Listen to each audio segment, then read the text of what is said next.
First at 5 with Sandra Sully and Hugh Remington. Good evening. First tonight, one of the most extraordinary days of any election campaign we have ever seen. Federal police raiding the office of senior Labor Senator Stephen Conroy, setting off a chain reaction that has seriously unsettled both sides of politics. At the centre of it is the leaking of sensitive information about the troubled National Broadband Network. But it has sparked a political firestorm with astonishing allegations and counterclaims of political and criminal conspiracies. Catalina Flores is at the Federal Police headquarters right here in Sydney for us. Catalina, to start with, what were the Federal Police looking for, and do we know yet what did they find? Well, Sandra, they were looking for leaked confidential documents in relation to the NBN. Now, we know they found plenty of documents, but we're unclear about what's in them because parliamentary privilege has been claimed, which means the documents have now been sealed and the police don't have access to them anymore. It'll be up to a future parliament to decide whether they can be accessed, but the saga has opened a whole new front in this campaign. In the dark of night, officers swept in. Their targets, Labor Senator Stephen Conroy and 2 senior staffers. Police searching for information relating to stolen and sensitive documents about the NBN. They left hauling boxes of evidence. In Sydney, the Prime Minister and opposition leader received calls from Federal Police Chief Andrew Colvin to inform them of the investigation. This is a matter for the AFP. The Labor Party know that as well as you and I do. We'll have more to say in the next few days. Events began in November last year after a confidential briefing presentation was leaked and later reported in the media. NBN Co referred the leaks to the AFP in December. Earlier this year, a damning internal progress report outlining delays and cost blowouts also found its way into the headlines.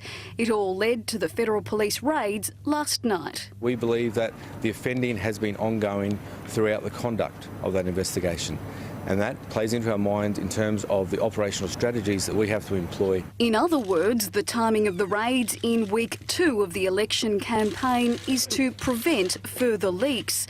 Bill Shorten says Malcolm Turnbull, the person who was responsible for the NBN as Communications Minister, is behind the operation. It is an extraordinary and unprecedented event that the Turnbull government has called in the Australian Federal Police to investigate the leaking of documents which embarrassed and exposed the Turnbull government. Labor, who once said the NBN Co works at arm's length of government, now says they are one and the same. The truth of the matter is that NBN Co is a creature of government. But Mr Shorten walked away from his Shadow Attorney General's suggestion the Federal Police have been politicised. It does undermine confidence in the independence of the police. They should have, I think, thought more and been more cautious about what the appearance of this might have been, because there are obvious political connotations. The Labor Party should be ashamed of themselves for attacking the integrity of the Australian Federal Police. I'm questioning Malcolm Turnbull's integrity. The Police Commissioner strongly rejected suggestions of a conspiracy. The AFP always acts independently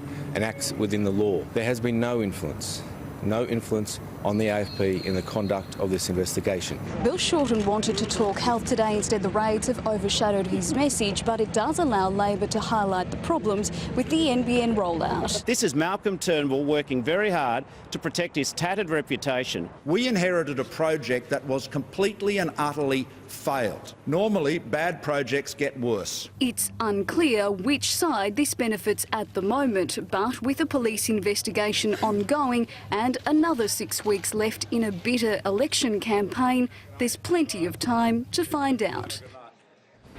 Now, Sandra, Labor has questioned why other more serious leaks, especially in relation to national security, haven't been investigated in the same way, but the Federal Police say there has been no selective choosing.